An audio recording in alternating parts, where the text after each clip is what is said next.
The first time we came here. Oh, Paimon remembers! Nahita's consciousness had been trapped by the doctor, but we followed the clues she left behind to help her. So much time has already passed since then, and it seems Sumeru's changing for the better now that Nahita's in charge, right? Paimon just hopes this peace will last a long time, and then Nahita won't have any more new problems to deal with. Yeah. Guess you're right. We somehow always find ourselves right in the thick of it. Who knows what will happen next? Come to think of it, maybe it's all because of you. Maybe you're just a magnet for trouble. Huh? Me? Before Paimon ran into you, Paimon never ran into any trouble. At most, when she was super tired, Paimon got caught in some strange whirlpool and sucked out into sea. And even then, you fished Paimon out! Anyway, for Nahita's sake, maybe we should think about heading to our next destination for now. Ah, look who it is. Running into you in a place like this? I can see you two still love wandering around. Oh, it's Dia! Since when are we just wandering around? We're usually taking care of some serious business. Even though it may have nothing to do with our journey. But never mind that. What brings you here? I just finished a commission in the desert for a usual client of mine. Nothing too interesting. Just escorting a shipment of goods. I'm on my way to report back. That's when I saw you two all the way over there, chatting away. What were you two talking about anyway? Huh? You serious? Can't say I saw that coming. But you are travelers after all. I guess you'd never stay for too long in one place. Bumping into you like this will become a rarity. I'm starting to feel sad just thinking about it. Hey, how about I gather a few mercs to escort you two? What do you say? Thanks, but no need. Oh, Paimon had no clue you'd miss us so much. But don't worry. We'll come back to see everyone when we get a chance. Sounds good. All you need to do to get to Fontaine is cross this stretch of desert and navigate some waterways. Knowing you two, I'm sure it won't be anything you can't handle. So, when are you leaving? Oh, wait a sec. Paimon just remembered there are still a few dishes in Sumeru that Paimon hasn't tried yet. Now, where's that list Paimon made?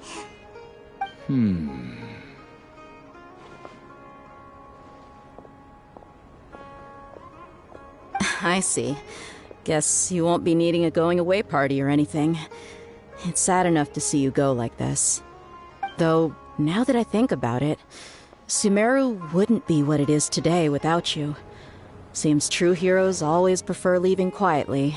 By the way, should we go say bye to Nahida? Oh, good point. Then there's no need to bother her in the real world. Then, I guess this is goodbye for now, Traveler and Paimon.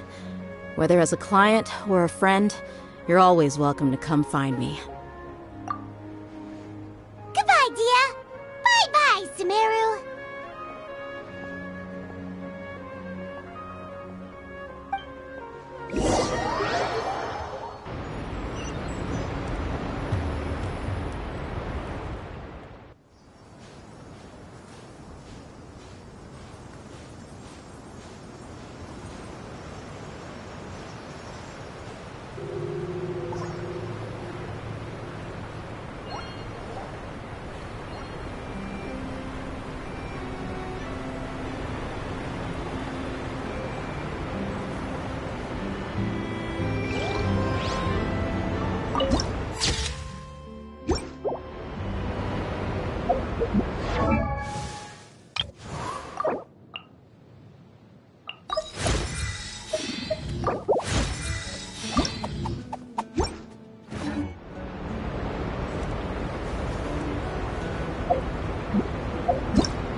Once, there was a glory.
All that sand and water, we finally made it! Oh, this must be Fontaine's port! Wow! Everything looks so advanced in Fontaine! Paimon's heard that the industry here is extremely developed, and there are all kinds of unusual machines! Just seeing the sights as a tourist is nice, but maybe it would be better if we found something to do! What do you think? Good idea! Nahida gave us loads of useful information. Seeking out the Seven is probably still our best source for information at this point. Yeah, the more we can learn, the better. So, what do you think the Hydro Archon's like? Will we get along? Nahida said that she has a very unique personality, whatever that means. To learn about a nation's god, start with the nation's people. There seems to be some locals talking over there. Let's go see if we can join the party.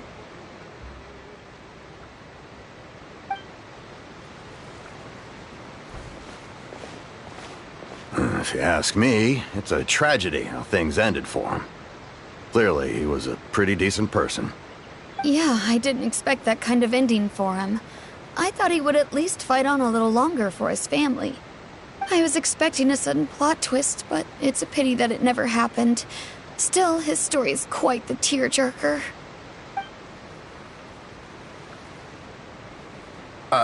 Excuse me. Can I help you two? I couldn't help but notice you standing here listening. Hi. We're travelers new to Fontaine, and we had something we wanted to ask, but you seem to be really busy talking about some kind of play, so we didn't want to interrupt. Play? Oh, no. We're talking about something that really happened. In fact, it's a case that was just heard a few days ago. Really? Like, a real trial? But the way you were talking about it and the words you used just now made it sound like some kind of story. Well, good tales are often based on true stories, aren't they? And what you see in reality may also be someone deliberately putting on an act while harboring ulterior motives. Whether something is true or not simply isn't that important. The main thing is whether the story being acted out on the stage is splendid enough. Oh, but it looks like you're not from around here. You probably don't know that the Fontaine Court of Justice is called the Opera Epiclese, or more commonly known as just the Opera House. But, shouldn't court cases be treated a little more seriously than that? Not to question Fontaine's way of doing things, it's just that putting someone on trial is usually a very serious thing. No worries. Other visitors to Fontaine have wondered the same thing. You could say that we just don't want to waste the moving stories behind those cases. And as for your worries about whether the cases are treated with due reverence, we have the absolutely just and honorable Chief Justice Neuvillette, as well as the Oratrice Mécanique d'Analyse Cardinal, a machine created by the Archon. Between the machine and the Chief Justice, false charges and injustice are a thing of the past now. Oratrice? Is it some kind of machine, too? Oh, Paimon's curious. We should check it out if we get the chance. Wait, Paimon almost forgot to ask you our question. Do you know what we should do if we want to meet the Hydro Archon? Oh, that's easy. Just go to the Opera House. Lady Farina practically lives there. You could definitely say it's her biggest passion. Huh. I think what they mean is that they wish to speak with the Archon personally. In that case, I'm afraid it's going to be a tad more difficult. You'll have to make an appointment well in advance, and it'll depend on whether or not she has any time slots available. Huh. Is the Hydro Archon super busy taking care of official stuff? Wait, didn't you say that she's always at the Opera House? No. Lady Farina seldom takes an interest with the nation's affairs. The reason it's difficult to make an appointment is simply because she's incredibly popular. That's right. After all, she is the Archon. Though she may tend to get a little dramatic from time to time, people can't get enough of her. Huh. First time Paimon's ever heard of an Archon being described that way before. Wait! Paimon gets now! The Hydro Archon is kinda like a big celebrity here, right? Yeah, I suppose you could say that. Perhaps you could even say our mascot. Hang on. This is still Fontaine's Archon you're talking about. You should show some more respect. Yes, you're right. I guess I should at least try to be a little more respectful in front of visitors. Otherwise, I might get arrested and find myself face to face with Monsieur Neuvillette. Come on. Sure, there's a lot of laws here, but nobody's going to be arrested for saying something disrespectful about the Hydro Archon. Alright, I think we get it. Thank you! At least we now know that we can find the Hydro Archon at the Opera House. But who knows how long making an appointment will take? Guess we could have a look around the city in the meantime. Hey! What are you looking over there for?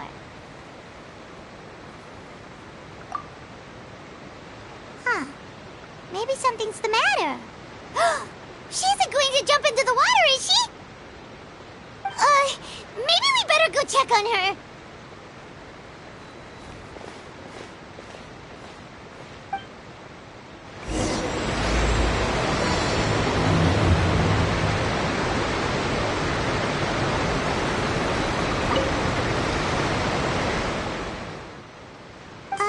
Hello there. Excuse me. Are you alright? Huh? I'm fine. Thanks. Oh, okay then. We just noticed that you seem to be worried about something. About many things, actually. But there's nothing I can do but just keep my troubles to myself. I was just reminiscing about a place my brother and I would play when we were kids. It was just atop that hill over there. See? You're pointing at the sea. Wait, are you saying that you and your brother lived in the water? No, people call the waters around Fontaine a sea. It's actually just an inland lake that's filled with fresh water. And no, I can still see that hill clearly in my memories. Now, it's been completely submerged.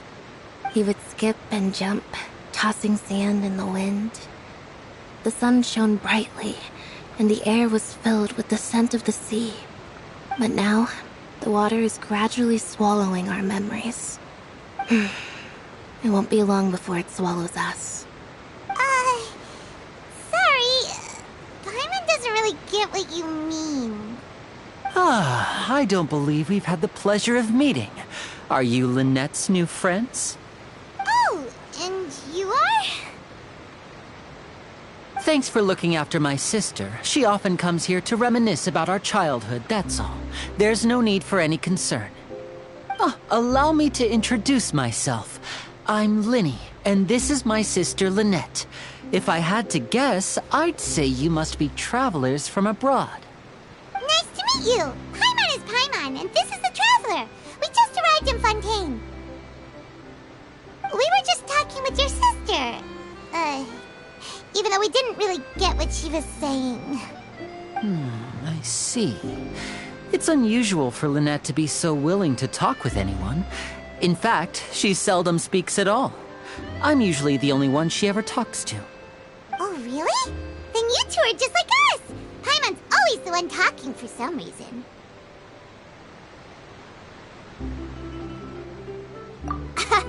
So that's how you think it is? I also think my brother can be too talkative at times. Seems you were right, Paimon. We are quite similar. So, what did Lynette mean just now when she said that the water is engulfing your memories, and that it won't be long before it engulfs you too?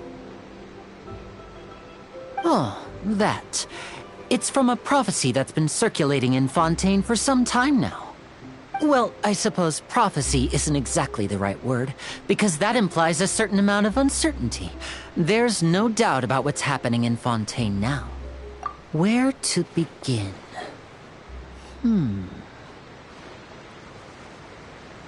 Let's put that question on hold for a moment.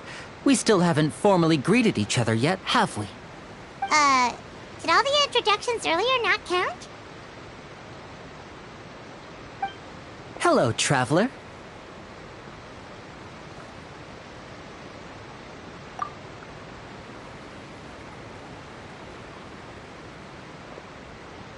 And hello, Paimon.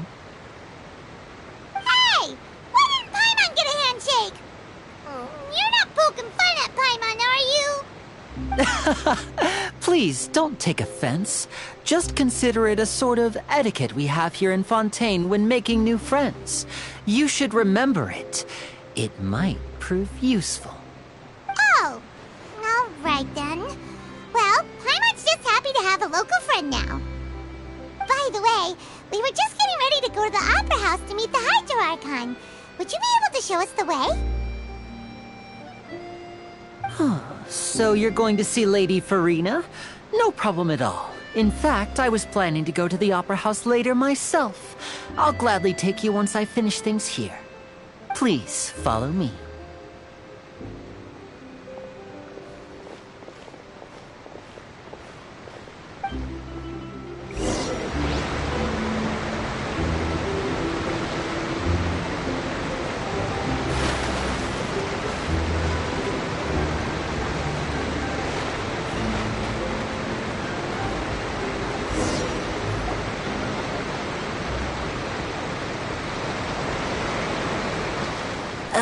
You said you were going to see Lady Farina?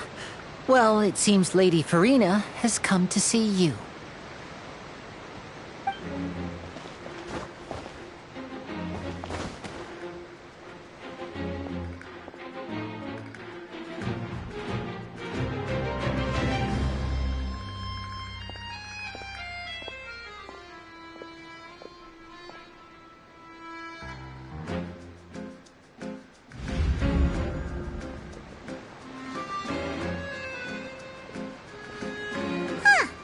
So, she's the Hydro Archon? But how did she know we were looking for her? My dear people, rich and poor, those with cup in hand and those with nothing at all, raise your glasses in celebration! If you don't have one, then just raise your hand in lieu.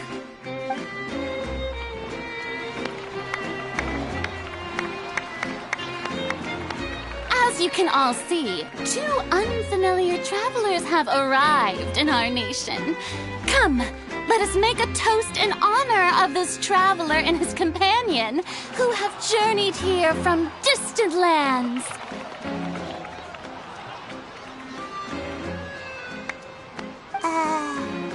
Is she talking about us? I've long heard of the turmoil and chaos you've left in your wake as you visited other nations. But I welcome you nevertheless. No, I have come to receive you personally. Fear is for insignificant cowards. I am a god, and I will never entertain the notion of such meaningless wariness. You can be rest assured. I see clearly your sincerity. Of course, seeking an audience with me is the most sensible thing to do. It will allow you to truly behold my power and witness my authority. Intelligent people always gather under the correct banner. I, Focalor, hereby welcome you to the nation of Hydro and acknowledge the value and significance of your trip. Now, you may rejoice in this. Yeah, Paimon still can't believe it. Feels like we've only been here for a few minutes. But the Hydro Archon's entrance was, how should Paimon describe it? A little over the top? Miss Hydro Archon? How did you know we were coming? I see. As Outlanders, you inevitably lack even some of the most basic understanding. Don't forget that even the gods can be divided into the mediocre and the excellent. I suppose it's only natural for you to be awestruck by my abilities. You had best stop and consider. Do you really have the noble qualities and etiquette necessary to communicate with a god? All it takes is a flick of my finger for me to know everything about you. Whoa, talk about sounding high and mighty. Oh? What's with these looks? Perhaps the welcoming ceremony still isn't enough? else should I say then? Is she waiting for us to start talking? Wow, I didn't expect to see Lady Farina here. What a surprise! Wait, does this mean they're the legendary blonde traveler? How did I not notice before?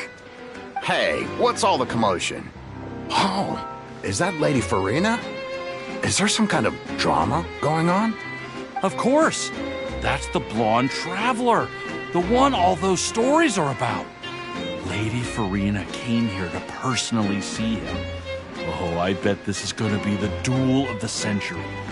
Ooh, I've got to see this. I knew Lady Farina would never disappoint.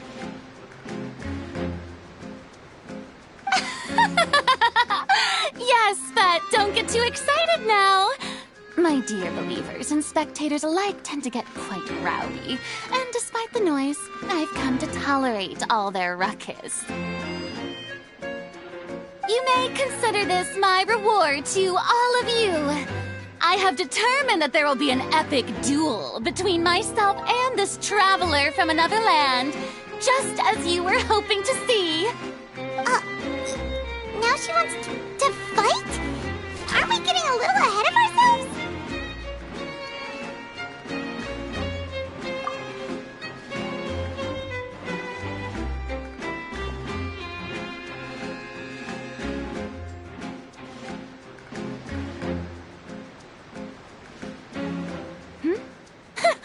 Are you not afraid? Might I remind you that this is a duel against the divine?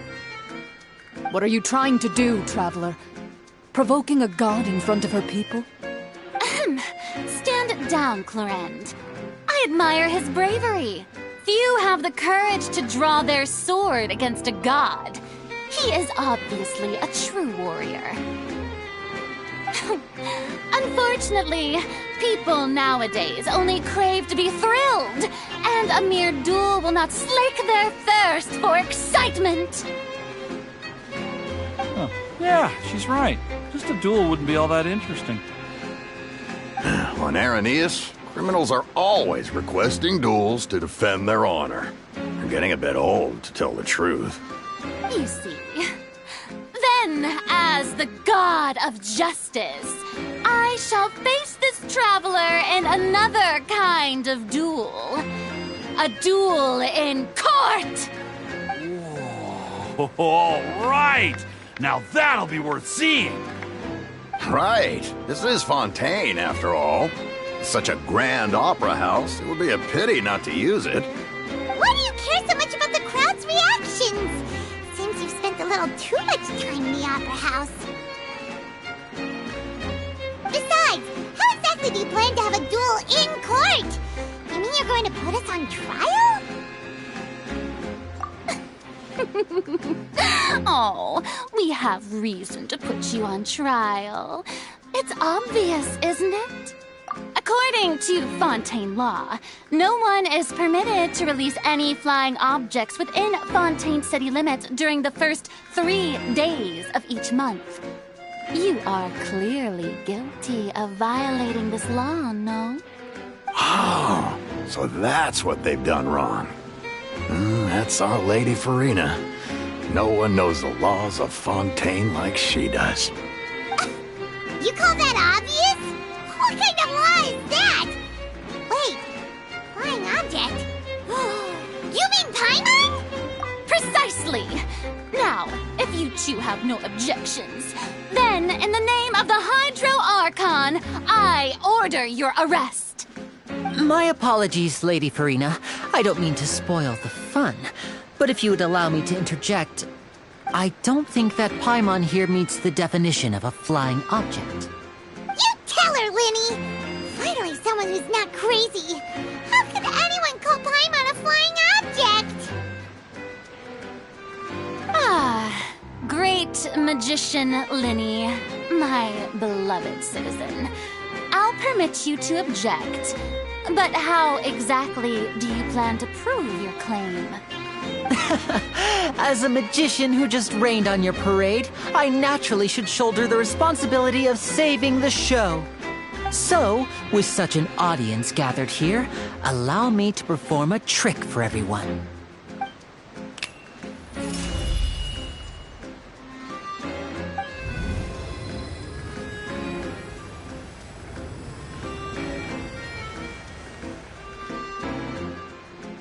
Ta-da! What's that on Paimon's back? Hey, when did you do that?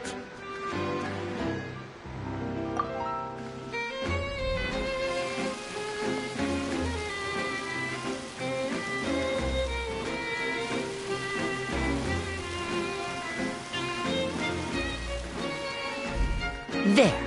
As you can all clearly see, Paimon should be classified as, well, something like a balloon.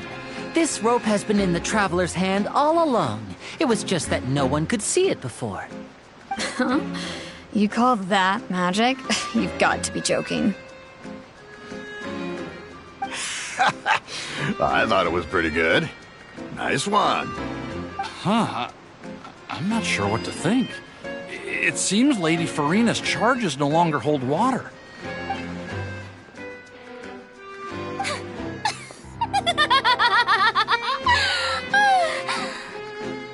Amusing. Very amusing, Linny. Just the sort of unexpected twist that I enjoy.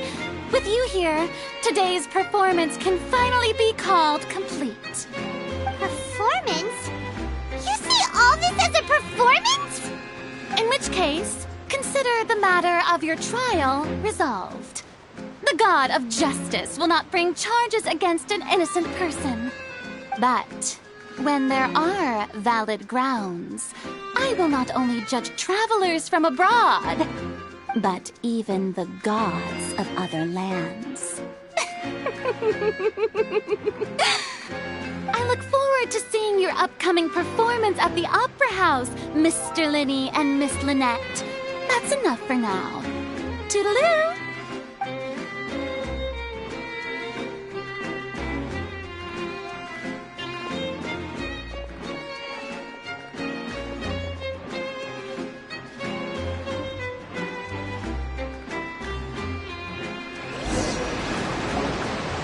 Just like that, she's gone.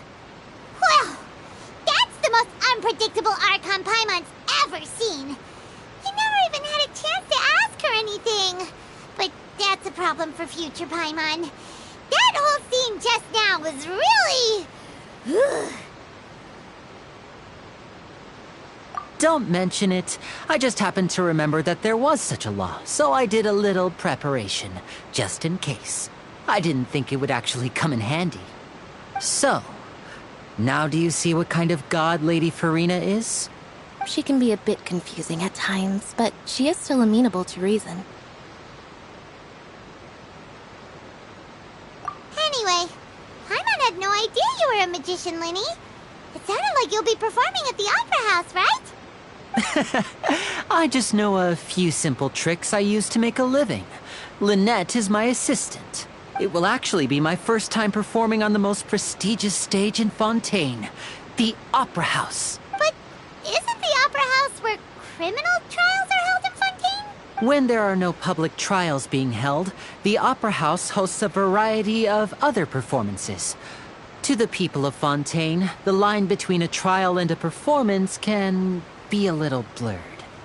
And speaking of performances, I would be remiss to forego this opportunity gifted by fate. Might I invite the two of you to see my performance? My brother's always excited to make new friends. Oh, sure. We don't really have anything to do now, and we wanted to go to the Opera House anyway. Splendid. In that case, why don't we go together? I'll show you the way. I just have something to take care of first. Oh, you really mean it? Then I'll take you up on your offer. This is a magical item known as a magic pocket. Perhaps you can help me distribute them to the people here. Huh? What are they going to use it for? About that... You asked me before about the prophecy, right? Let me start by telling you a little more about what it entails. I'm not sure exactly when it began, but a prophecy has been circulating around Fontaine. It says that every person in Fontaine is born with sin. No matter how the Nation of Justice holds trial after trial, this sin cannot be absolved. Until one day, the water levels in Fontaine will rise, and the sinful people will slowly be drowned. In the end, the people will all be dissolved into the waters, and only the Hydro Archon will remain, weeping on her throne. Only then will the sins of the people of Fontaine be washed away. That sounds pretty gloomy. Why are people in Fontaine born with sin? What is that supposed to mean? There are lots of guesses. Some say that the ancestors of Fontaine stole the power of the seas and stirred its wrath. Others say that the people of Fontaine never heeded the first Hydro Archon's warnings and offended Celestia. But here in Fontaine, evidence is what matters. There hasn't been concrete evidence for any of these claims, so they can only be regarded as conjecture. If even the people in Fontaine don't know what sin they committed, wouldn't it be better just to ignore the prophecy completely? Why bother feeling guilty all the time? That's exactly what the people did at first. But in the last few years, the water levels in Fontaine have actually started rising.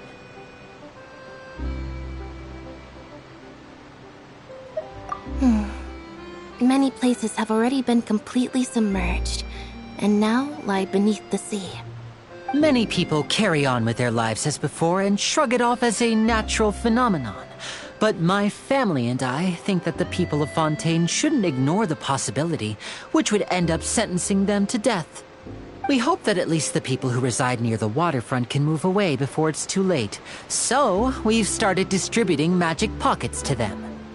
As a magical item, these magic pockets have astonishing capacity. I'm sure they will come in handy when people are moving their belongings. Oh, Paimon gets it! It's like preparing for a rainy day! But this is more than a bit of rain.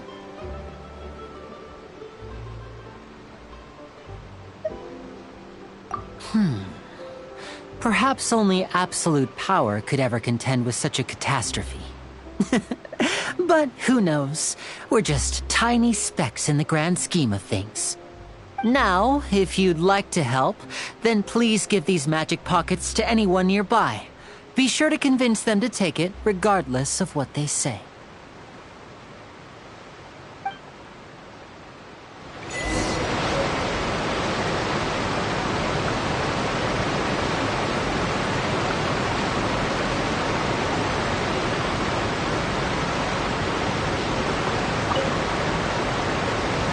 So you're the blonde traveler that everyone's been talking about. My apologies for not recognizing you earlier.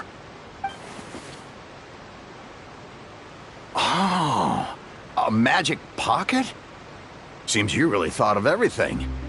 I guess it's better to prepare for the worst and hope for the best. Thanks. Please, also thank the magician on my behalf when you get the chance.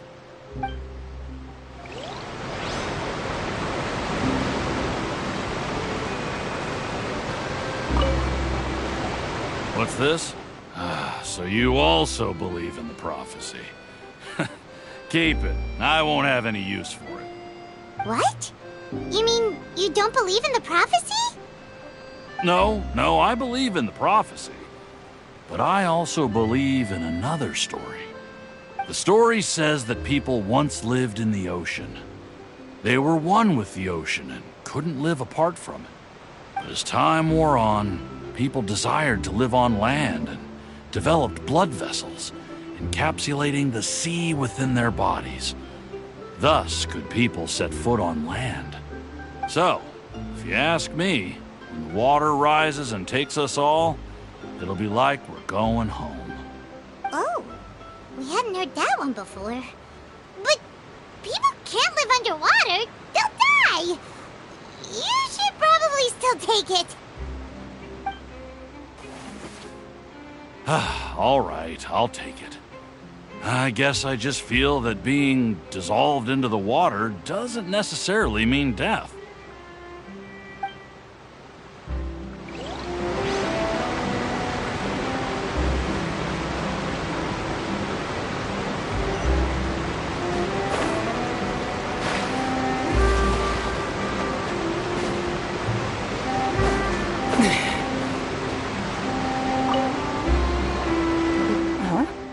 I don't want that thing. Way I see it, if the prophecy's true, it's still gonna be a long time before the water can cover everything.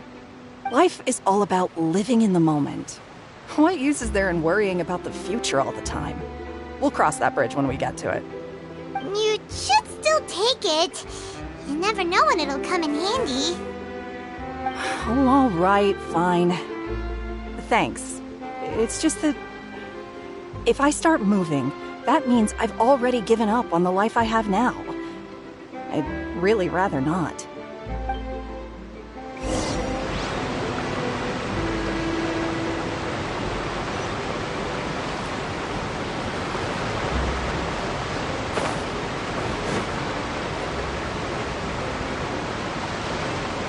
Oh? You already handed out all of the magic pockets?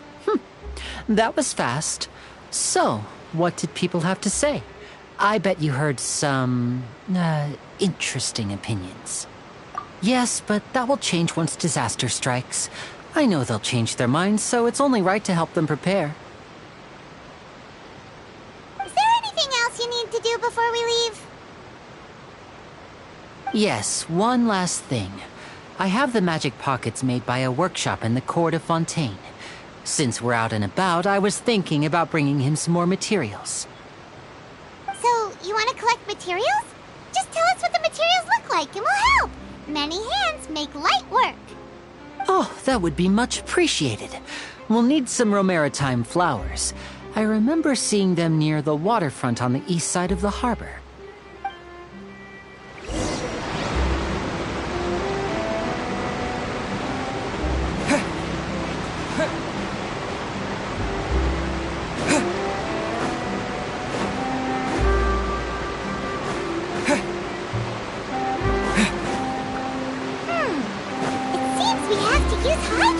Romaritime flowers.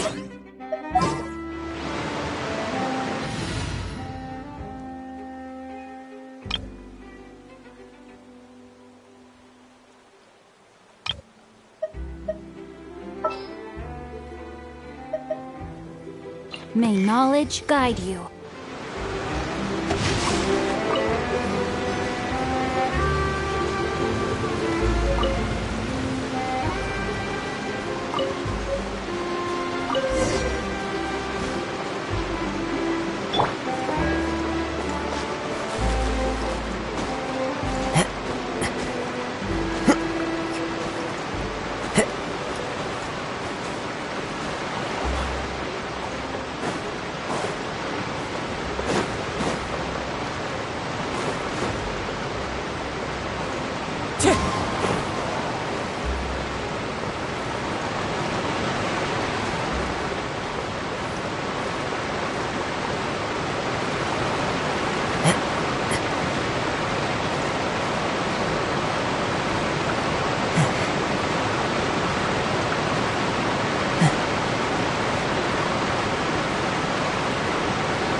Dragon.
Time to go.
Just what will we come across?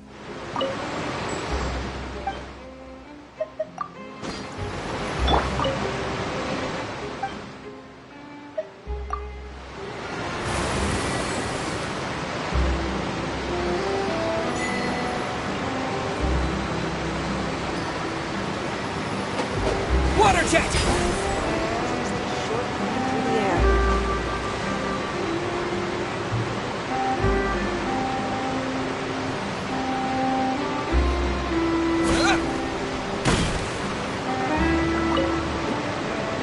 You made quick work of that. I can tell you're an experienced traveler. I've also finished collecting a few here. Maybe next time you'll feel like helping too, Lynette. No way. I'm in power-saving mode today. Otherwise, I fear I may not have any energy left for the performance at the Opera House. Fine. Though the performance is still a long way off. Now that we're finished here, we should get ready to head back to the Court of Fontaine. So, we're going to the Court of Fontaine before we head to the Opera tour of Fontaine's largest city and try...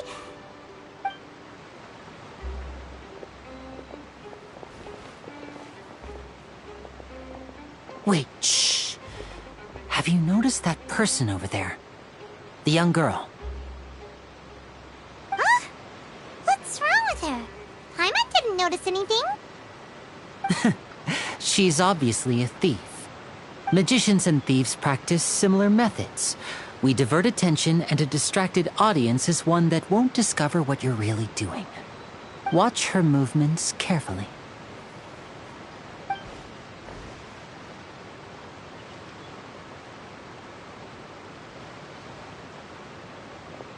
Oh, he's right! Shh, keep your voice down. We need to think of a way to catch her, but it seems she's very alert. Perhaps we should split up. You two can ride the lift over there and wait up top. I bet that'll be her escape route if she tries to run. All right, let's go.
This is the spot where Linny wanted us to wait.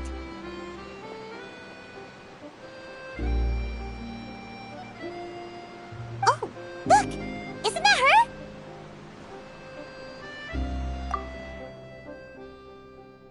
Oh no! Did she notice us? She started running the other direction! What should we do? Should we chase her?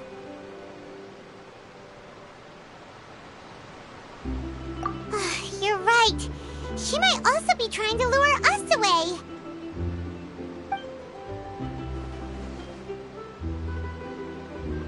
Nothing's happened for a while now.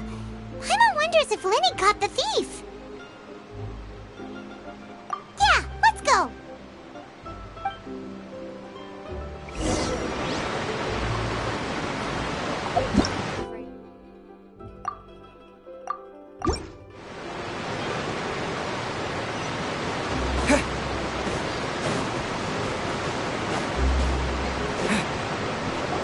Are you sure that's all she took? You should check to make sure you're not missing anything else. No, that was all. Oh, I can't thank you enough. I didn't notice a thing earlier. Anyway, I should be going now. Thanks again. Oh, were you returning what the thief had stolen? That's right. Pity I wasn't able to catch her. She distracted me by dropping the thing she stole on the ground. By the time I looked back, she was already gone.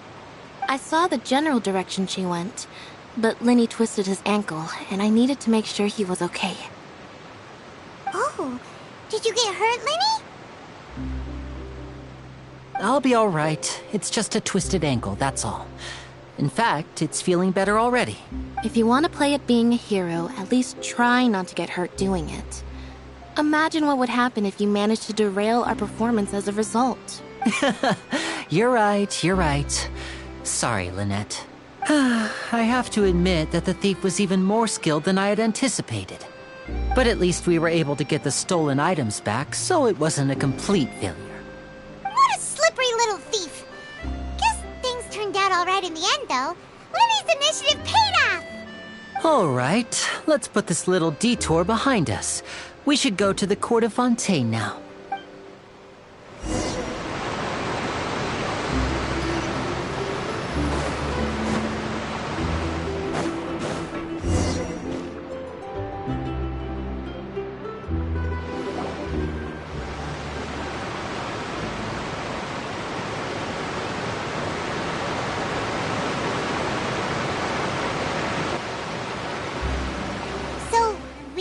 This thing to go into the city? What an ingenious way to get around! People in Fontaine really know how to use water! This is an aquabus. It allows people to travel between several key locations around Fontaine. It's pretty convenient, but the ride can become a little dull after a while. The scenery is always the same. That's why it's better to travel with friends. So you mean it's still boring even when I'm riding with you? No, that's not what I meant. It's just that, well, you don't really talk that much. Besides, it doesn't really feel like a real trip when it's just the two of us. It's the same as being at home. Whatever. Guess that's what it's like to be an older brother. It's about time for us to leave. Let's get on board.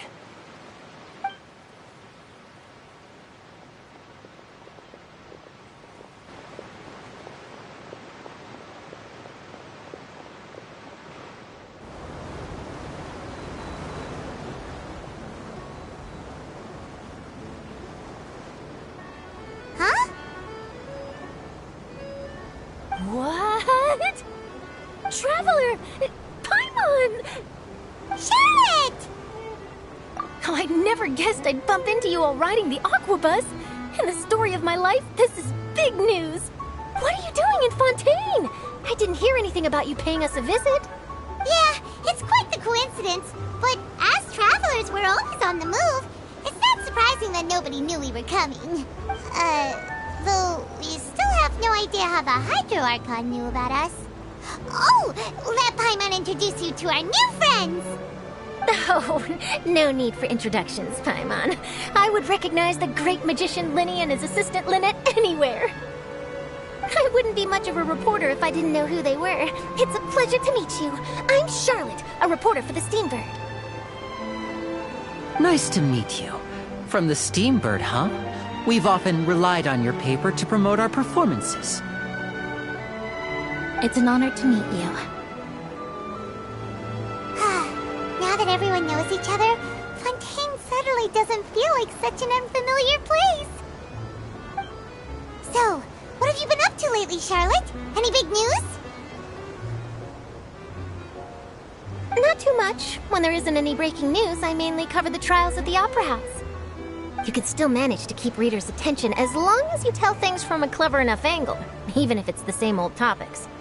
For example, reporting on how a scammer once deceived vulnerable girls into relationships, or how a financial criminal was once so poor that they ate a single piece of bread for 5 days. You're right. Seems you know me pretty well. What I'm really after is exclusive, sensational news pieces that could shake the country. These smaller stories are a waste of my talents. Oh, I just remembered. I've been following a case lately. Well, a series of cases, actually. You mean the serial disappearances of young women case? That's right! These stories are the talk of the town right now, and it's probably the most mysterious case we've ever seen.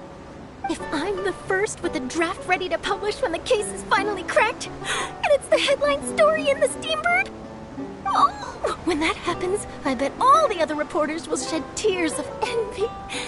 I've already gathered all kinds of materials. I just can't wait for the truth to be revealed. So, what is the serial disappearances of young women case? You mean the culprit hasn't been found? That's right. The first missing girl case happened almost 20 years ago. And ever since, after a period of time, another girl disappears. What the cases have in common is that the girls are all of a similar age, and that they've all vanished without a trace. But the scariest part is that to this day, none of the girls have ever been found. Many suspects have been arrested over the years in connection with this case, but shortly after each arrest, another disappearance would always happen. Yes, it's possible. But either way, I believe that every case has some precise truth behind it, waiting to be exposed. Yes, I agree. And at the very least, the family of those missing girls deserves some sort of explanation.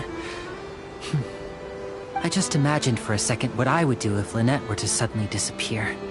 I'd pay any price to get her back, and then find a way to track down the culprit. Please don't imagine that, Lenny.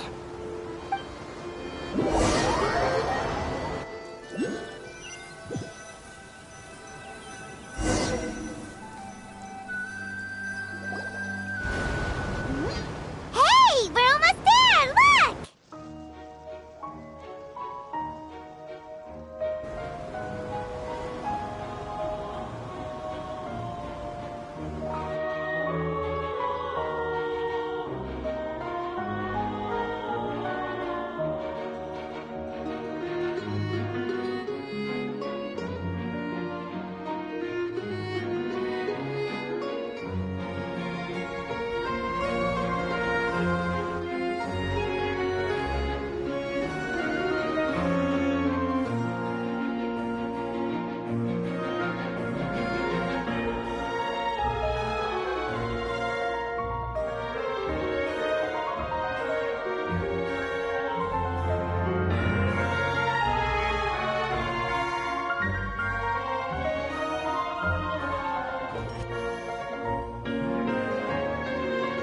Well, I really enjoyed chatting with you. Life should be full of pleasant little surprises like this. Yeah, us as well. The ride went by too quickly. I have an interview to get to. I should get going before I'm late. Okay, Paimon hopes we can chat again soon, Charlotte. See ya! Bye now. Oh, be sure to stop by and see me at the Steambird when you have time. What a tough job. Always running around and interviewing everyone. Well, where should we go now? If you don't mind, how about we stop by my home first? Besides, I still have all the materials we collected. Sure, we wouldn't mind at all. This city is so huge, Paimon wouldn't know where to start anyway.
This is our current abode.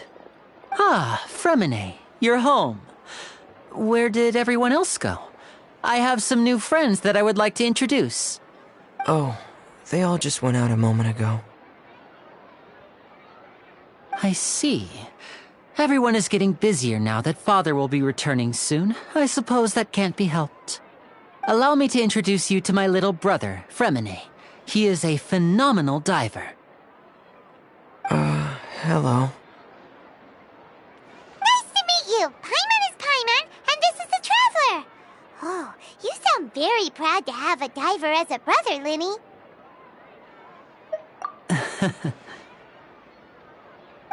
Linny, could you come here for a moment?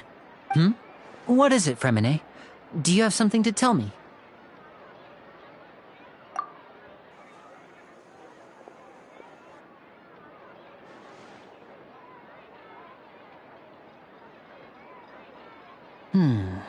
Okay, I see. Is everything all right?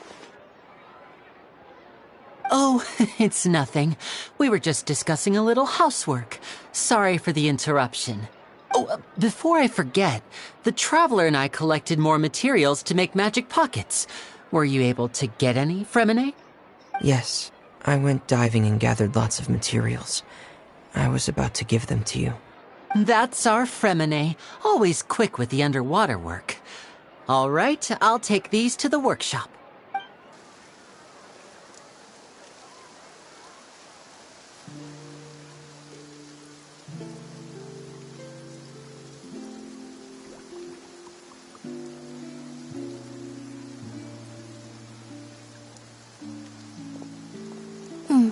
Looks like rain. Oh, you're right. But wasn't it clear and sunny just a moment ago? Fontaine's weather sure is weird. I'm afraid that's just how it is here. It often rains on days where there are trials being held in the Opera House, but don't worry, it'll clear up soon enough. What's wrong, Fremine? There's a legend about the rain that I tend to believe.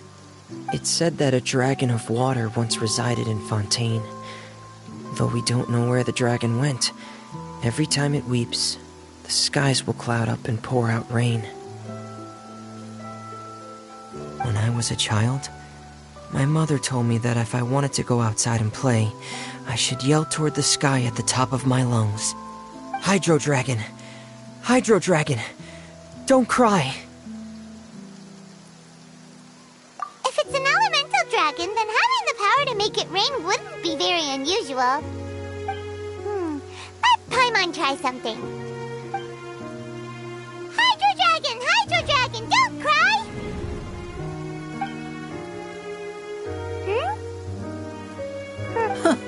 Doesn't seem to be of any use. It is just a legend after all.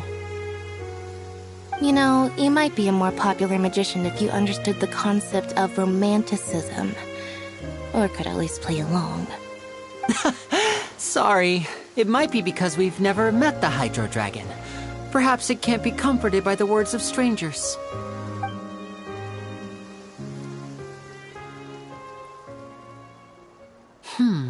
It rained for longer than I suspected. Oh, it's already getting late. Was there something you needed to do, Linny? Yeah, some preparations for the show at the Opera House. I need to find a way to catch the last aqua bus of the day. On the day of the performance, just ride the aqua bus to the island of Araneus. I'll have Lynette meet you at the fountain in front of the Opera House. Oh, are you leaving now? What is it, Fremine? I'm in a hurry. Oh, I get it. You feel nervous delivering the materials for the magic pockets, is that it?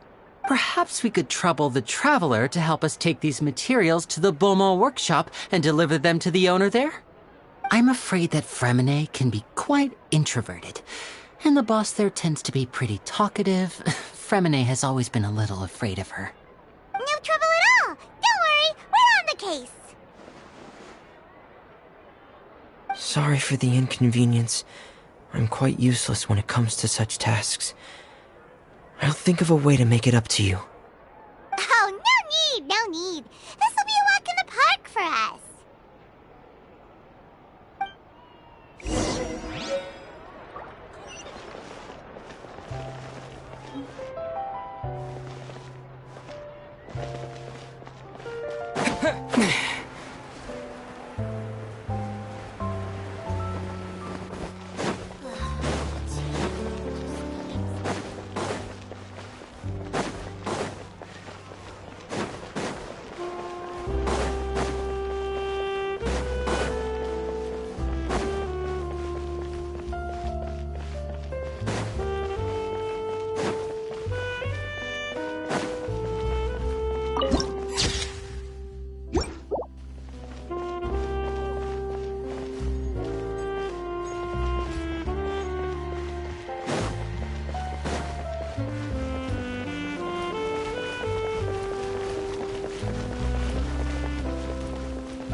Oh, hello there.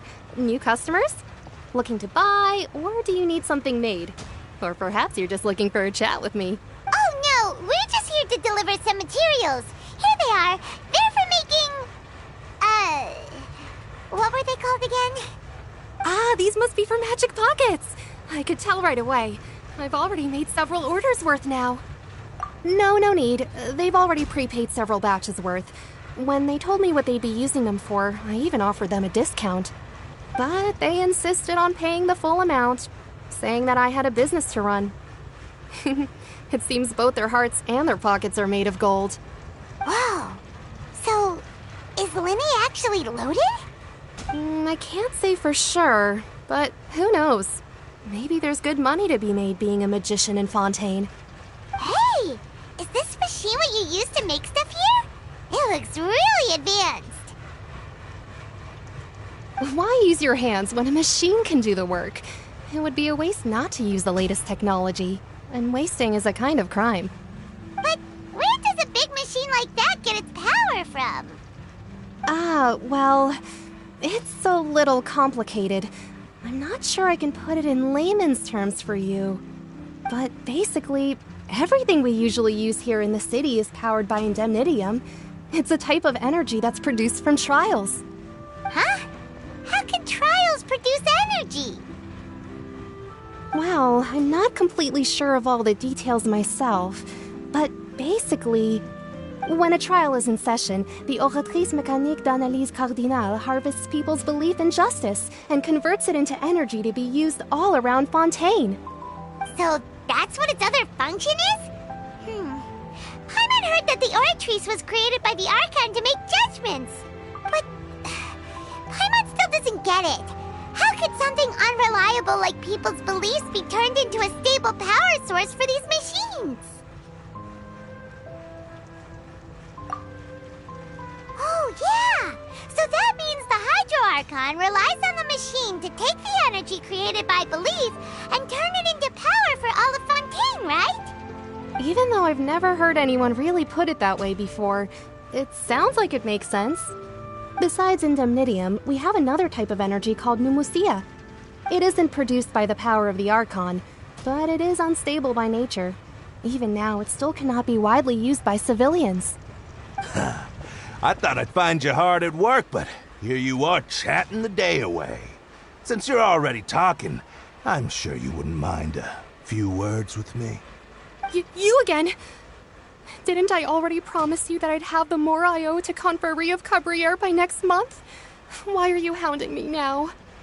Yeah, but how do we know that you won't go running off by the end of this month? I want 50% today. Wait, no, 70%. Huh? You...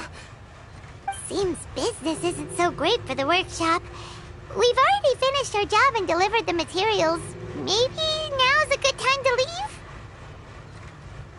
Hey, hold on.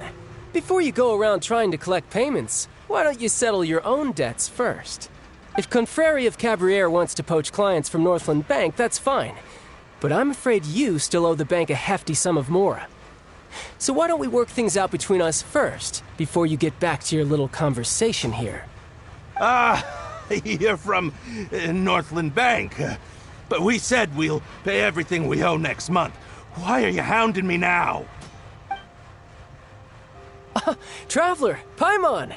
I didn't think I'd run into you here in Fontaine. What are the chances? We're surprised to see you too! What are you doing here in Fontaine? You didn't want to stay in Snezhnaya? Long story short, I've already been in Fontaine for some time now, and honestly, things have been pretty boring. But it seems that fate brought our paths together today. Not only will I have some good friends here now, but ones who always seem to find trouble. Either way you look at it, it seems things are going to get a lot more interesting now.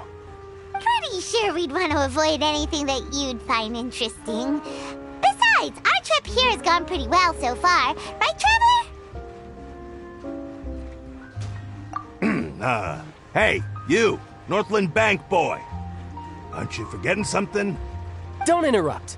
It's not often I run into the Traveler like this. Why don't you wait for me over there for a while? You kidding? Aren't you the one looking for us? You really expect us to sit and twiddle our thumbs while you catch up with your friends? Listen to me, boy. If you want your Mora, fine. Why don't you come and take it? Hey, I just said not to interrupt. Oh, by the way, Traveler, the last time I took Tonya and Tusser ice fishing, Tusser said... Hey! That's way over the line! All right, boys, let's see who has to pay up now! Can you at least let me finish one sentence? Fine. Though the bank told me not to get rough with our clients. You're the ones who started it. This is an act of self-defense. You two will have to be my witnesses, okay? I'm sure this won't take long.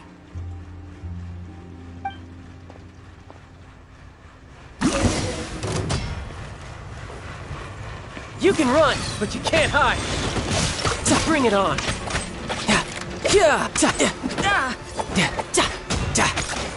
You're mine.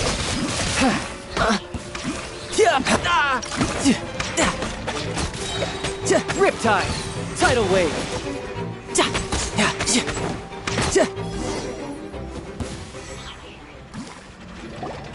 Oh, what's your deal, Brad? How are you so strong if you're just a staffer from Snezhnaya's Northland Bank?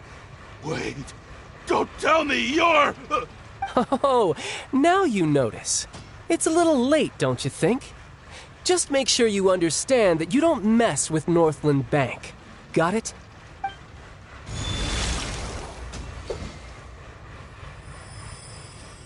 Huh? Now's my chance!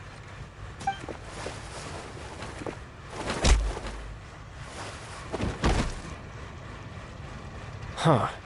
That was weird. I'm not sure. It's as if I suddenly lost control of my hydro powers when I needed them. Maybe there's something wrong with my vision? Strange. How could that happen? First time Paimon's ever heard of someone losing control of their vision. Never mind. It doesn't matter. If I want to stay sharp, I shouldn't be relying too much on my vision anyway. Besides, I always have my delusion in case I need it. So what are you doing in Fontaine, child? And don't say it's work for Northland Bank. Well, I guess it's because I've been in a bad mood lately. Huh? What kind of reason is that? Wait, since when do you feel down about anything? I don't know.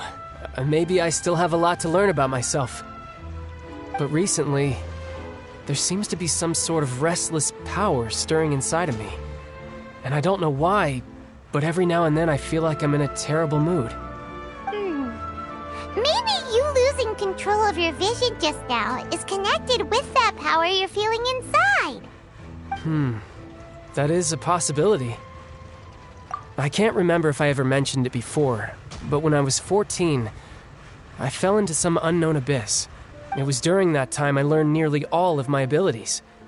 The one who took me under her wing and taught me was named Skirk. She was always quiet and very mysterious. Nobody knew where she came from or what she had been through, and she was always very strict when teaching me combat techniques. One time, I asked her why she was willing to take me on as an apprentice. From what I could make of her answer, it was because I had awakened it, and traces of it remained on me. She said that all my combat training would be useful in the future. But what is it? What did you awaken? She never explained that. But my guess is that it's related to a dream I saw when I had just fallen into that abyss. In my dream, I was in the deepest depths of the sea, and the boundless seabed was all around me. But in front of me appeared a whale that was so massive, I felt like I couldn't breathe. A whale? Oh, that sounds familiar! When we fought against you before, you summoned a huge whale that seemed to leap at us. Is that the one? That's just an abstract form of a whale that I create using my elemental powers. It takes that shape because the scene I dreamt of the whale has always been stuck in my mind. I'll never forget it. So you used the whale as inspiration for one of your moves? Huh. Seems a little twisted to Paimon. So why don't you just go ask your master? Maybe she knows the answer. You make it sound so easy. Ever since the incident I experienced there, I've never stopped searching for Master Skirk and that unknown abyss. But it's been years now, and I've still found nothing. There isn't even a trace of the place where I remember falling into the abyss. Oh, it sounds like some kind of ghost story. Yeah, I'm out of leads at this point, but there's nothing more I can do. It seems that strange encounters in this world tend to be elusive like that. Oh, seems the time really flies when I'm talking with you. I just remembered I have somewhere else I need to be, so I should get going. What? More work for the Northland Bank? No, it's more of a personal appointment. Lately, I've been sparring with some of Fontaine's official champion duelists whenever I'm feeling bored. Official champion duelists? You mean it's their job to duel? Yep, in Fontaine, before a criminal goes to court, they're given one chance to defend their honor by requesting a duel with an official champion duelist. The champion duelists are all-powerful fighters selected from among the nation's best, and the duel itself is a no-holds-barred fight with no specified stopping point. So engaging in such a duel is regarded as a symbol of defending your honor.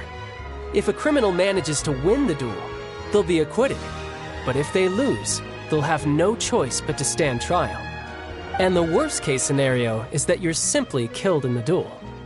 Though it's rumored that Fontaine has a death penalty, from what I can tell, no one has ever been officially sentenced to death. So really, the only people who opt to duel are those who have suffered a grave injustice in being accused, or those who greatly value their honor.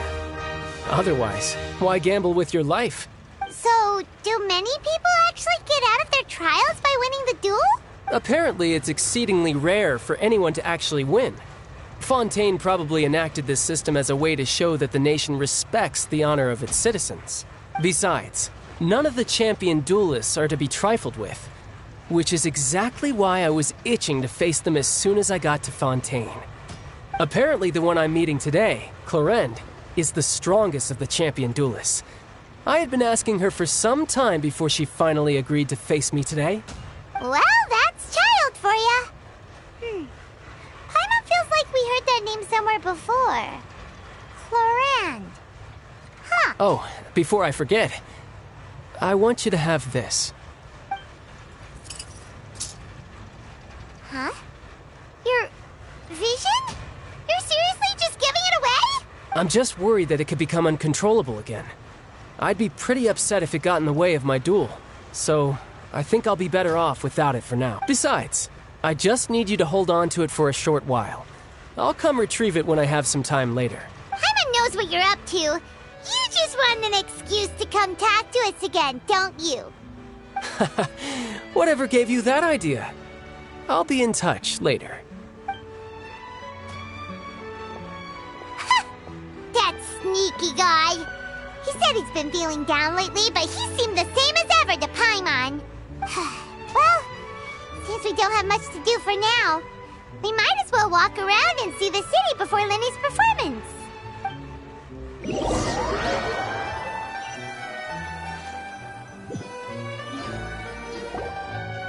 Wow!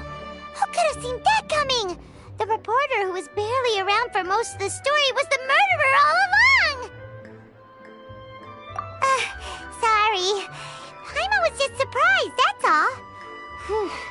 Paimon never saw that twist coming. The murder mystery novels here are amazing. The whodunits here in Fontaine are a lot different than the light novels you see from Yai Publishing House. Both have their merits, but Paimon thinks this style of novels are more, well, novel. It's so exciting to reach the moment when the mystery is uncovered, especially in the one Paimon was just reading. You should buy a copy and read it too. Oh, sorry about that. Paimon will be more careful next time.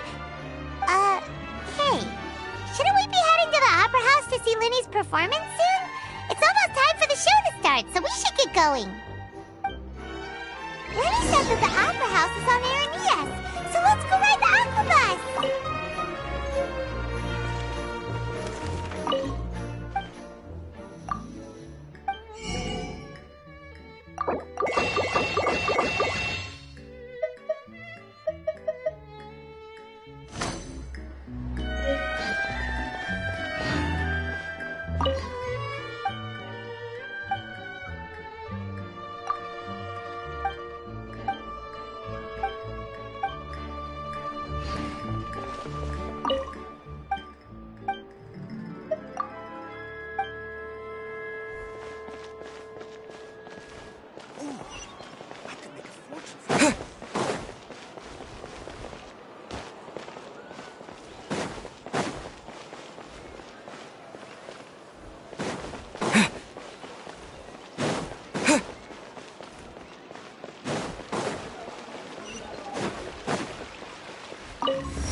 go!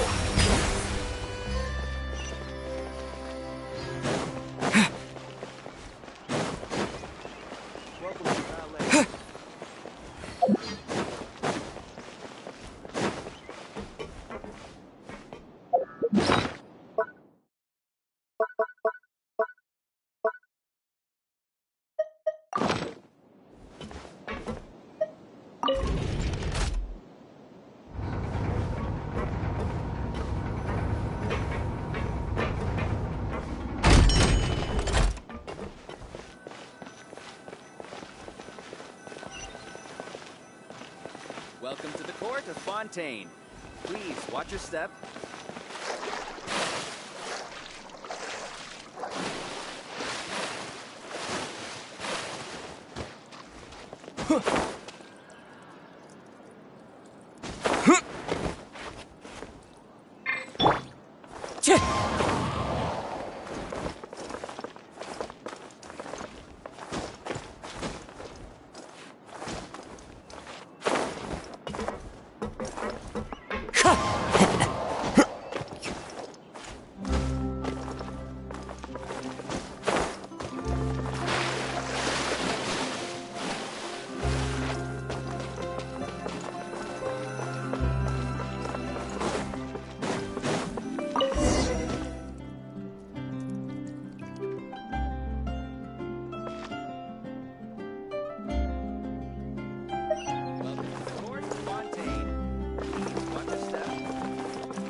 Welcome to the Navia line.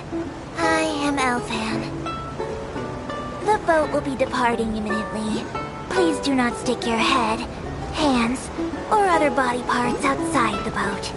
The Aquabus operator is not responsible for any accidents or injuries resulting from doing so. Also, please remember to buy the Steambird, though I don't read it myself. The destination of the current tour is Erinias. Points of interest worth visiting include the Fountain of Lucine and the Opera Epiclese. If you look to the left in the direction we are currently traveling, you will see the famous Fontaine Research Institute up in the sky. An experiment gone wrong turned new sightseeing opportunity. Human ingenuity truly is a wondrous thing.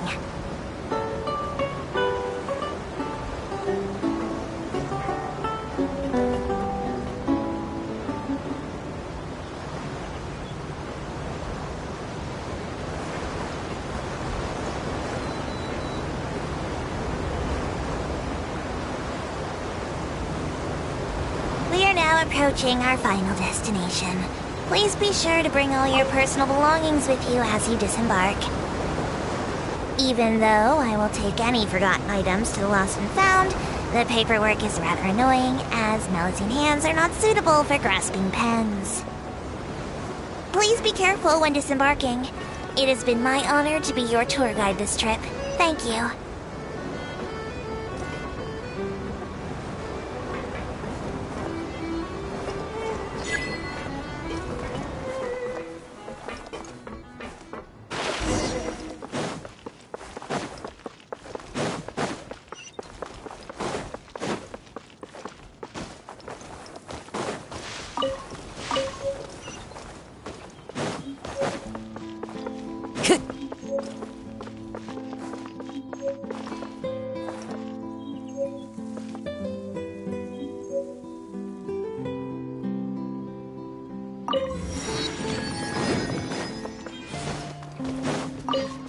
Time to go.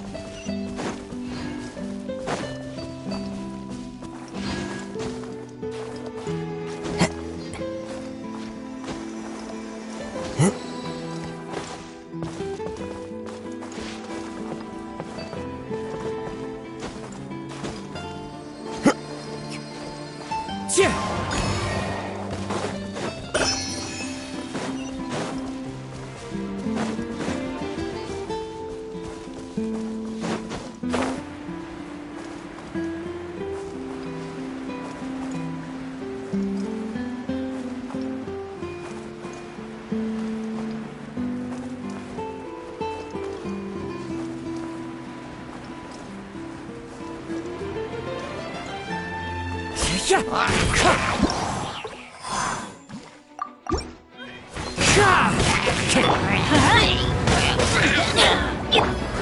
jet!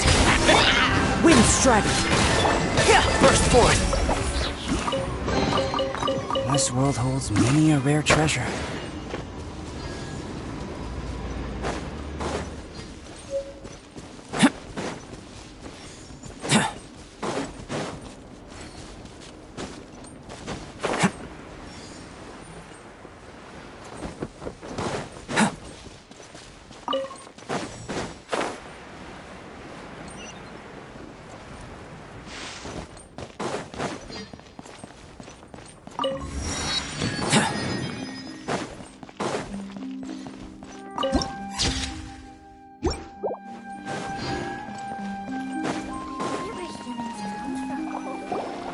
Whoa!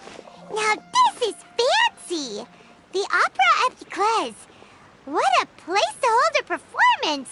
No wonder Linny and Lynette were looking forward to it. Huh. Looks like there's a lot of people standing around the fountain up ahead. O Archon, please bless us with a bright and healthy child. We pray. I don't know why you always feel the need to ask so much. I'll be happy as long as our child is healthy and lives a peaceful life. I guess if they're our kid, then there's no doubt they'll turn out smart. Maybe this is one of the customs in Fontaine. There sure are a lot of couples here. Vache. What's wrong? Vache. Vache. No, Paimon didn't say anything. Are you hearing things? Welcome to the Fountain of Lucine. All the water flowing through Fontaine converges here. It's customary for newlyweds to come here and wish for children. Ah! Lynette! You scared Paimon! When did you get here? Lenny asked me to wait here for you, remember? Right.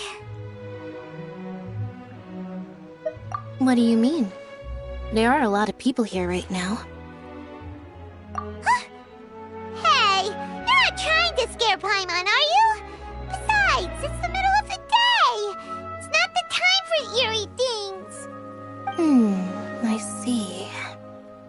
I might be able to tell you something that could help explain the voice you heard. In fact, you might not be imagining things at all. I suspect that what you heard is a result of your hypersensitivity to the hydro element.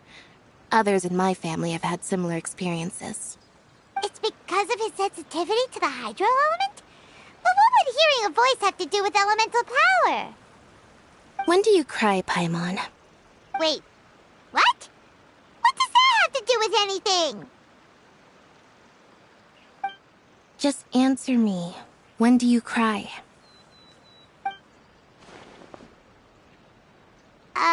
When Paimon's really sad? Oh, and when Paimon's super happy. Oh, and also when Paimon's really, really scared. Then you should understand that tears contain your most intense emotions. Like I just mentioned, the Fountain of Lucine is where all the flowing water in Fontaine converges. Even the tears that fall to the ground will eventually gather here. So maybe what you heard was the intense emotion coming from someone's tears.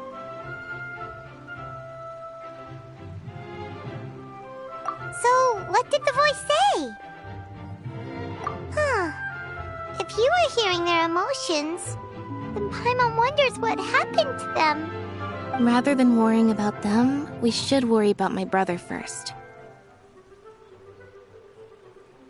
Don't let that calm look of his fool you. He tends to get pretty nervous just before a performance. So chatting with Linny might help him relax a little before he goes on stage. Oh, right. That makes sense. Let's go in and see Linny.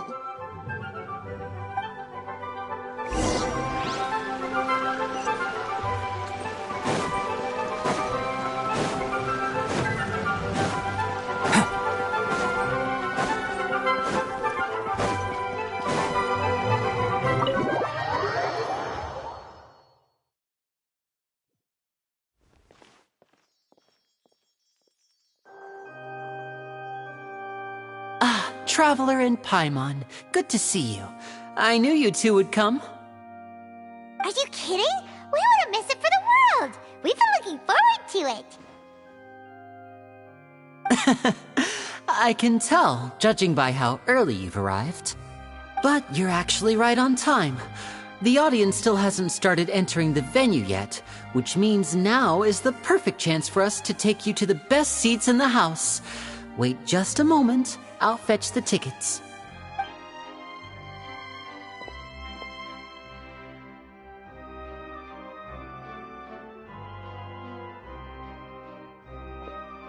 The Opera House has assigned seating, so you always have to make reservations. I've already reserved your seats, and here are your tickets. Ooh, front row seats! Thanks, Linny! Don't mention it. There's no need to keep thanking me. Hey, Linny! Could you come over here and take a look at this? Oh, I'll be right there. Seems there's an issue with the stage props over there. That's Cal, my assistant, calling me. I'll go lend him a hand. Yeah, we'll just go to our seats. You go ahead, Linny.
Hey, Traveler. Maybe we should strike up a conversation with the person next to us. Since we're sitting together and the rest of the place is practically empty still, it's kinda awkward if we don't say anything. Oh, you little... Of course you put this on Paimon! Excuse me, I did not realize you felt awkward. I am terribly sorry. I would be perfectly happy to chat with you if that is what you would like. Oh, so you heard all of that, did ya? Boy, you sure have good ears. Paimon thought she was keeping her voice down. Wait, that's not it. Paimon's... Sorry. Paimon's the one who was being rude, talking under her breath like that. So, let's talk, but, what should we talk about? Oh, Paimon's got it. You're also here early and sitting in the front. Are you a friend of Linny's too? A friend, you say? Well, if Mr. Linny would like to be my friend, I would be more than happy to reciprocate. Oh, so you're not friends with Linny then? Oh, this is getting more awkward by the second. Paimon nearly forgot to make her introduction. Nice to meet you. Paimon is Paimon, and this is the Traveler. We just arrived in Fontaine. It is an honor to meet you two. I have heard of your deeds across Tevat. And as required by proper etiquette, I will also introduce myself. I am... Oh, Monsieur Nervillet. What an honor it is to have you here to see my show. Ah, Mr. Linny. I should say it is in fact an honor for me to see your performance in person. Wait, Nervillet? Could he be... I saw you all chatting just now, but it seems you still don't know who Monsieur Nervillet is. Allow me to introduce you to Fontaine's Chief Justice. That seat is always reserved for him. It wouldn't be too much to say that he's the symbol of justice and honesty here in Fontaine. Whoa! for being so rude just now. Paimon had no idea you were such an important person. No offense taken. Being Chief Justice is merely what I do for work. Nearly every person has their usual reserved seat, so I'm not so special, really. And by the way, I should probably let you know, even though I would prefer not to. There's someone sitting up there in the VIP seats that has been striking a pose for quite a while now. I believe she is trying to give you a most elegant and impressive first impression. So I think you should take notice of her sooner rather than later, otherwise she may become flustered.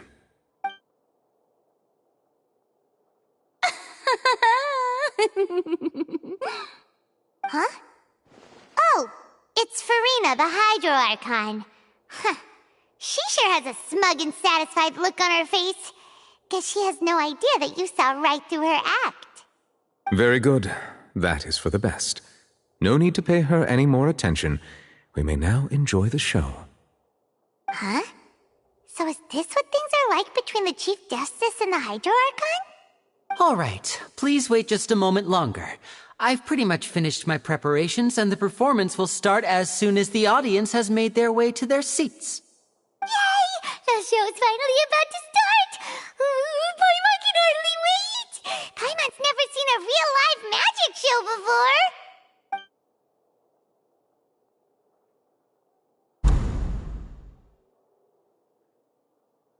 Ooh! They're dimming the lights! The show must be starting!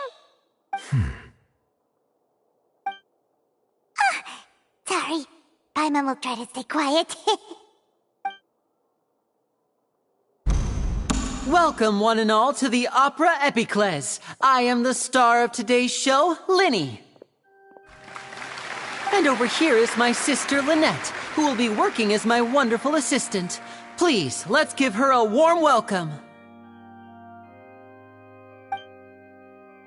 Hello, everyone.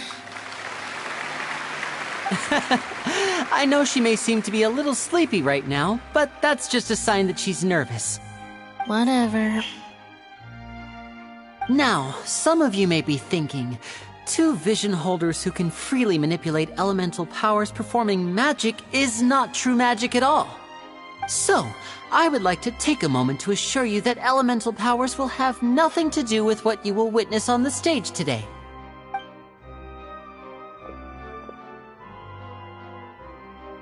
Both Lynette and myself have removed our visions for the show. That way, even the gods won't be able to help us. Oh, good point.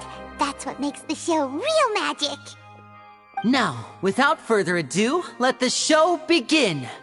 Lynette will now exit the stage to make some preparations. I know you might miss her, but don't worry. She'll be coming right back on stage momentarily. Perhaps in an unexpected way. I'm sure she'll be stealing the spotlight soon enough. Oh, and before I forget, there's one more thing I should say. You never know what can happen in the blink of an eye. A magician's greatest skill is making things disappear or appear. The possibilities are endless.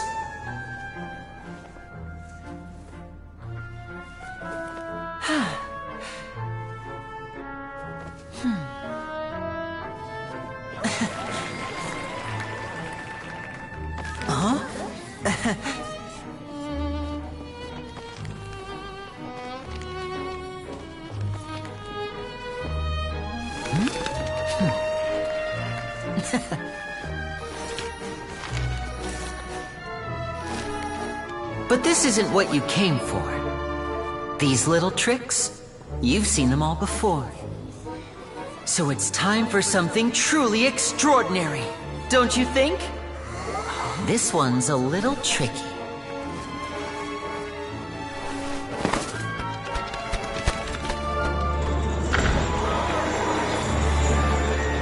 Using this water tank, I shall make my sister vanish completely, right before your very eyes.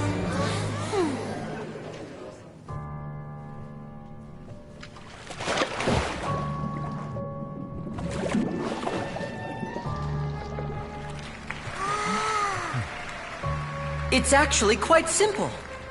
She'll just turn into air bubbles and float right out of the top.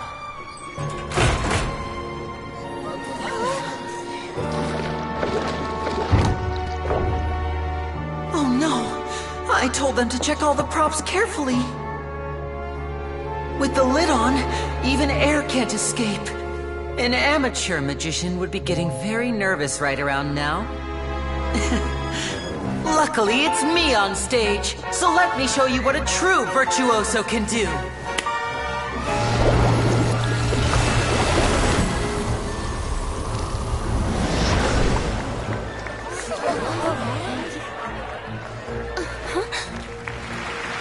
Lynette, are you still there? Don't go too far. We don't want to use up all our magic. Hi, I'm back. Uh-huh.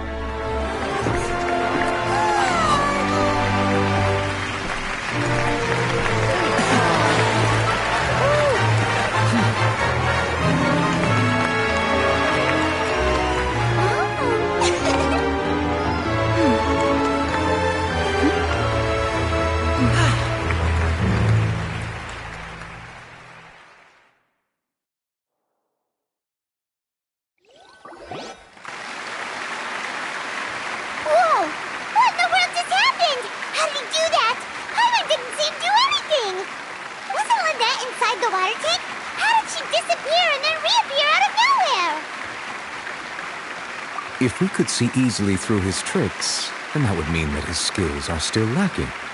To appreciate magic, you should focus on the show happening on stage, rather than getting caught up in trying to see that which has been intentionally hidden. Guess you're right. Paimon couldn't believe her eyes when Lynette reappeared. Amazing! Thank you everyone. I'm glad you enjoyed that performance. But our magical journey has only just begun.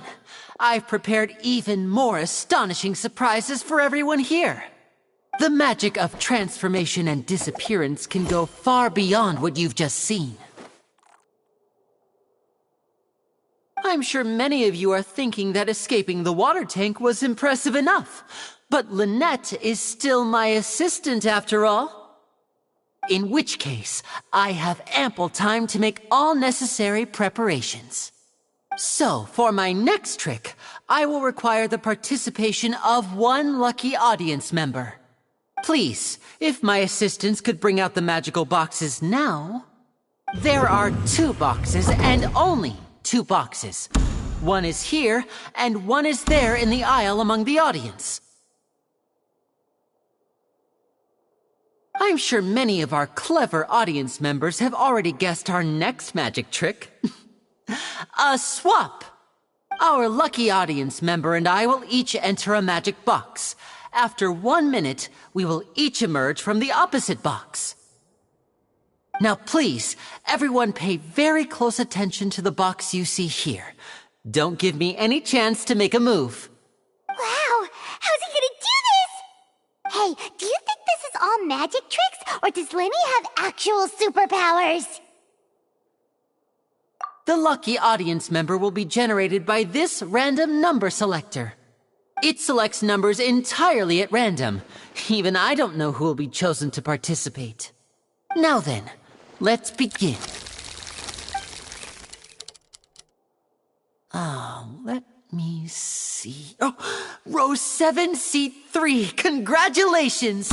You now have the chance to experience magic firsthand for an entire minute. Please, come forward.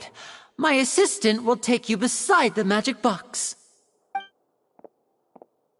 I'm sorry, it might be a little cramped inside, but no need to feel nervous. We've carefully arranged everything for you to be as comfortable as possible. You don't need to do anything, but no matter what strange things may happen, don't come out of the box. If the magic is interrupted, who knows where you might end up? You might even find yourself in the Fortress of Meropide. Oh, okay. All right. Before I enter the magic box, there is one more thing I need to ask the audience to do. Could you all give me a countdown? Like this. 60, 59, 58, Just keep counting down. You can go a little faster or slower if you like. I won't be able to see anything in the pitch-black box, so I'll be relying on your voices to know when time is up. Oh, and no tricks now. If you quickly count from 60 in just 30 seconds, then I'll be in a tough spot. Ooh! Paimon kinda wants to count faster after hearing him say that!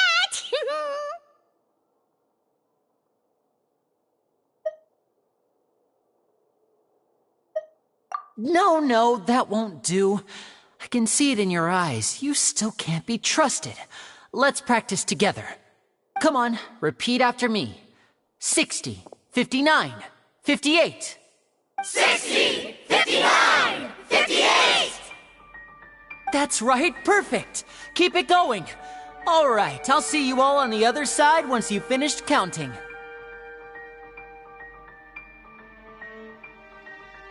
54, 53, 52? Huh? Why aren't you counting, Nervalet? I am counting in my head.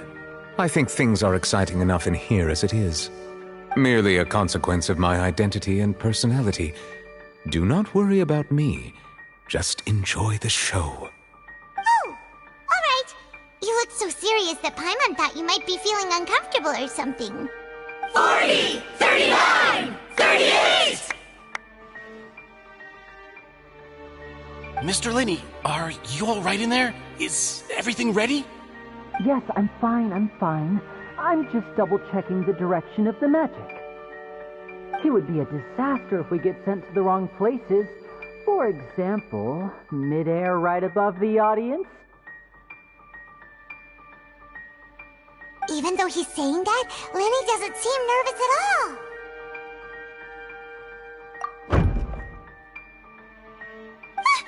What was that noise? Did you hear it too? Not sure. Anyway, it doesn't seem like anyone's worried about it. 25! 24! 23! What's wrong, Mr. Linney? I can still hear you moving in there. I seem to have accidentally knocked over a decoration. I'm trying to fix it, but it's pitch black in here. I can't tell left from right. Never mind the decorations. There's no time for that. The show is what's important. No, that's unacceptable. I want my show to be perfect. Don't worry, we still have 20 seconds. Hear them counting? 19! 18! 17! It seems things aren't quite going as planned. I apologize, everyone. It feels like you're all starting to count faster, but that's all right. I know it can be tiring to do such a long countdown. 10 seconds and change is still plenty of time. 10! Almost there now. 8! Whew. Swapping two people is harder work than you might think. Even a master magician like me can't guarantee I'll get it right the first time. Hey, wait! Is this the back one? I can't tell. They both look the same inside. Huh? No, that's not it. I'll try again. 7! Hey, slow down! Honestly! 5! 4! 3! Whoops! That doesn't count! 0!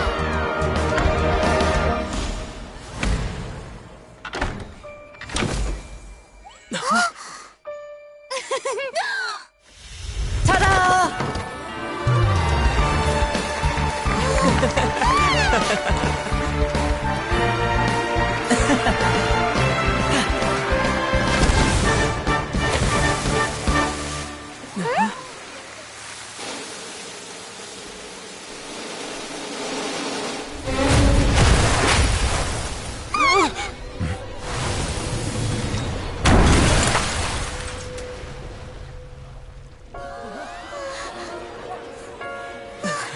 What happened?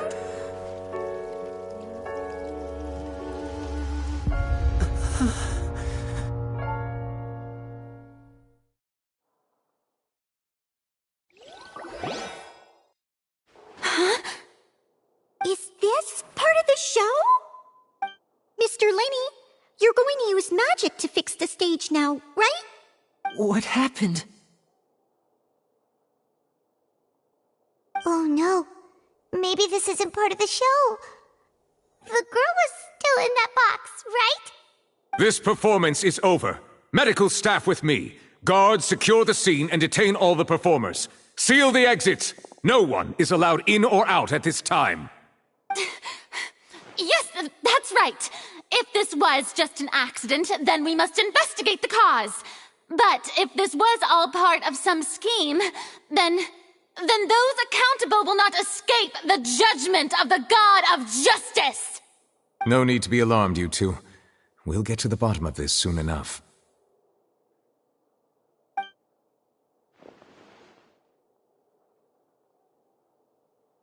Unfortunately, the person who is in the magic box has been pronounced dead. His name was Cowell, one of the assistants in Linny's magic troupe. Apparently, the fireworks on stage ignited the ropes that were suspending the water tank, which then caused the tank to fall onto the stage. As of now, we are still not sure why we found Cowell in the box, rather than the guest from the audience. And after an initial search of the area, the guards have confirmed that the girl is nowhere to be found. It appears that this incident was not merely some mishap with the performance. And there are many indications that it is connected with the case of the serial disappearances of young women. The serial disappearances case?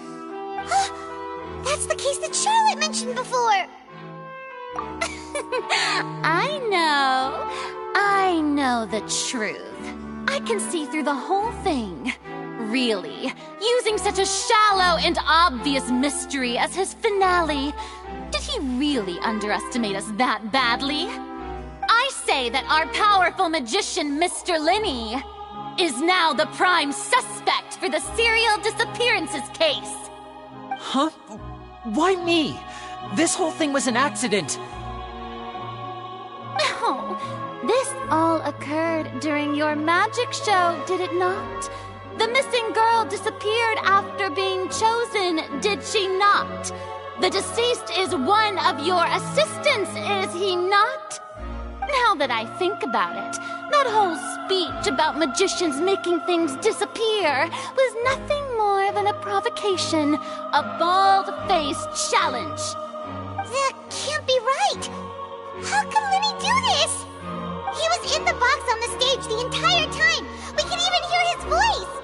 Besides, before the show, he told us that he would like to catch the criminal behind the disappearances! He couldn't possibly mean catching himself!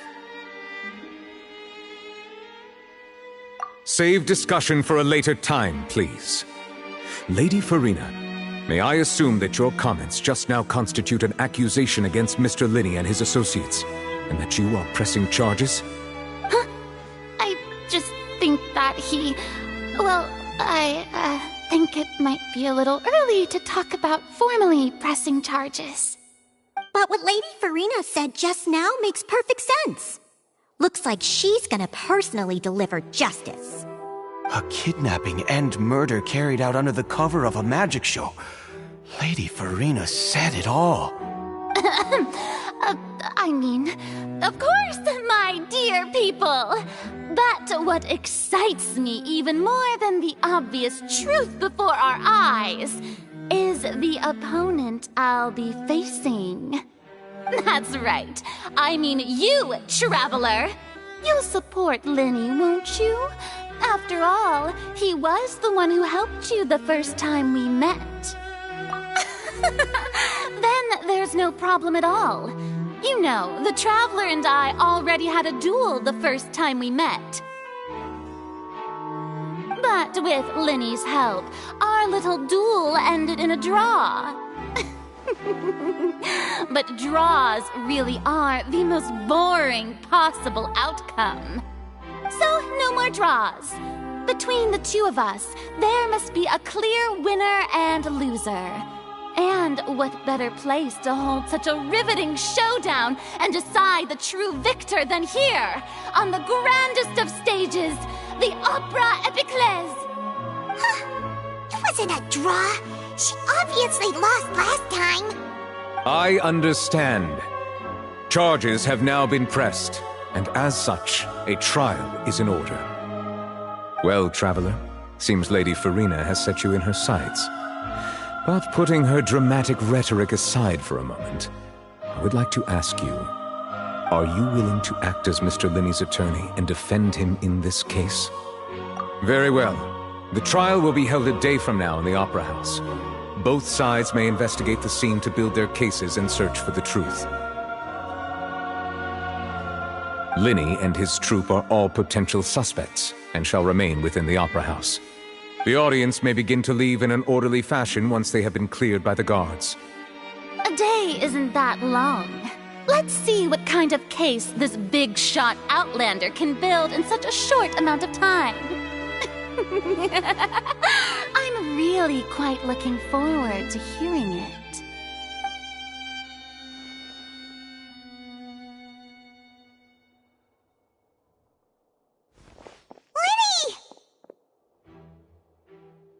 Sorry about everything that happened just now. Were you frightened? Of course! Who wouldn't be scared after witnessing an accident like that? Yeah, I'm a little shaken up myself. How could this happen? And poor Cal. I know you already claimed that you would defend me, but now it's just us talking. Tell me, do you think I could possibly be the murderer? Good to hear. Thank you so much for trusting me. I'm sure everyone sees me as the biggest suspect at this point. But, if you ask me, the whole thing is mysteries layered upon mysteries, such that all that's left is confusion. I don't know whether what happened there on the stage was purely an accident or not, and I don't know why poor Cal was in the box. As for how that girl chosen from the audience could suddenly disappear, I'm afraid I don't have any answers either. If someone tampered with my performance, then we need to figure out what they did.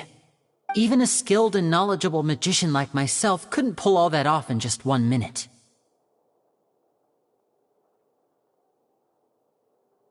Which is precisely why we need to investigate!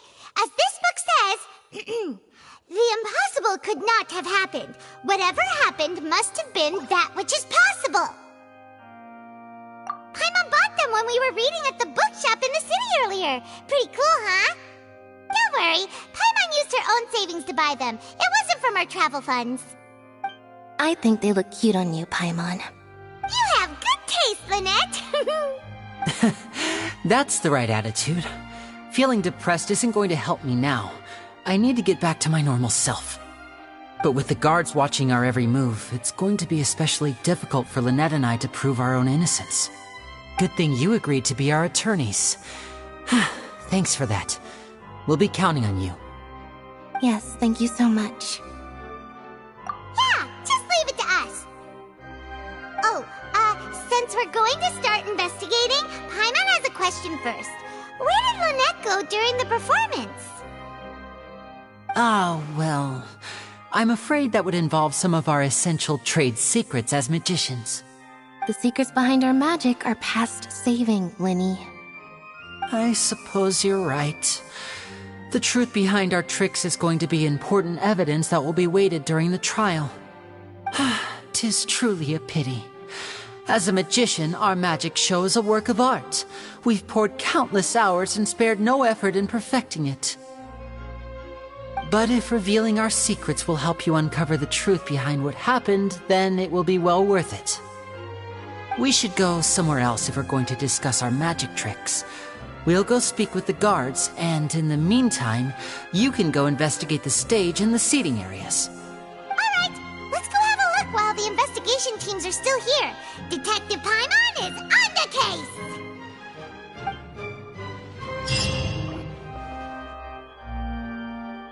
Hello, officer. How's the investigation going? I see. You must be the traveler that Lady Farina mentioned. Listen, I'll be perfectly honest with you. I'd avoid getting mixed up in this whirlpool of a mess if I were you. Huh? What do you mean? Come with me and you'll see. The deceased is one of Linny's assistants named Cal. Even though he hadn't joined the troupe long, he was hardworking and everyone generally liked him. The assistants are usually in charge of setting up and inspecting the props, as well as assisting with the show and keeping the crowd engaged. As you probably saw when you were in the audience, the water tank suddenly fell and smashed the box with Cowl inside it. This is the real mystery. We've already searched the scene and were unable to find any traces of the girl. However, if you look carefully, the box was positioned directly under the water tank. The ropes holding the tank were then burned by the pyrotechnics on stage, causing them to snap. All these factors lining up so perfectly makes it hard to see this